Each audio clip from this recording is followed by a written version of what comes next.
Here we have some problems that have to do with variation. And usually when we're talking about variation problems, we're talking about what's called direct or sometimes joint variation, where you have two quantities related by this constant. So if I wrote this formula, we would read this as y varies directly with x. And k would be the constant of variation. And in these problems, usually you get some information for y and x. You solve for k.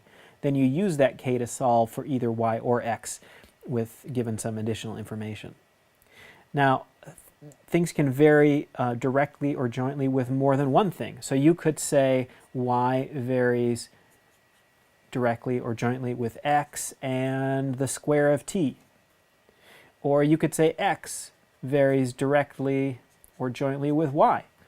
And then the other type of variation is inverse variation. So if y varies inversely with x, you write it like this: y equals the constant of variation over x.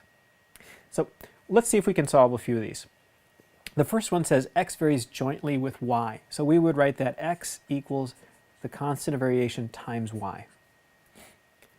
And x is 112, so let's put that in, when y is 160. So what I've done is just filled in those numbers for x and y. And to solve for k, I just need to divide by 160. And what we get is k equals 0.7. Now it says, what is x when y is 70? So I'm going to go back to this formula. I've got x, that's what I'm looking for. I've got k now, I've got 0.7, and y is 70.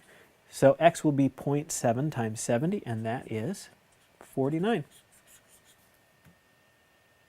Let's try another one.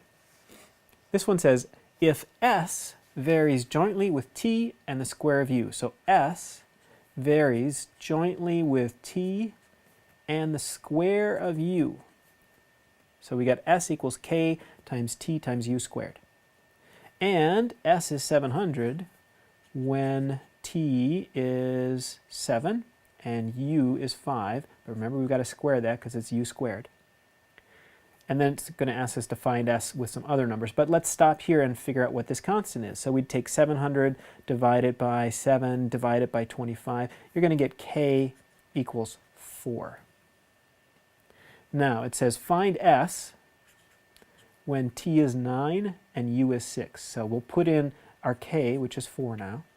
We have t at 9 and u at 6. And remember, u gets squared, so this is 6 squared. So s equals 4 times 9 times 36, and that is 1,296. All right, one more. This one says, if c is inversely proportional, same thing as saying that it varies inversely. If c is inversely proportional to the square of d, that's how we'd write this one. C equals k, the constant variation, over d squared. C is inversely proportional to the square of d. And c is 1/9 when d is 6.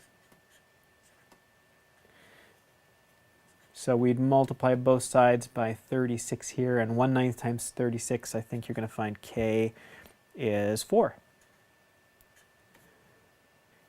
And it says, find c when d is 4. So c is our constant k, that's 4, over d is 4 squared.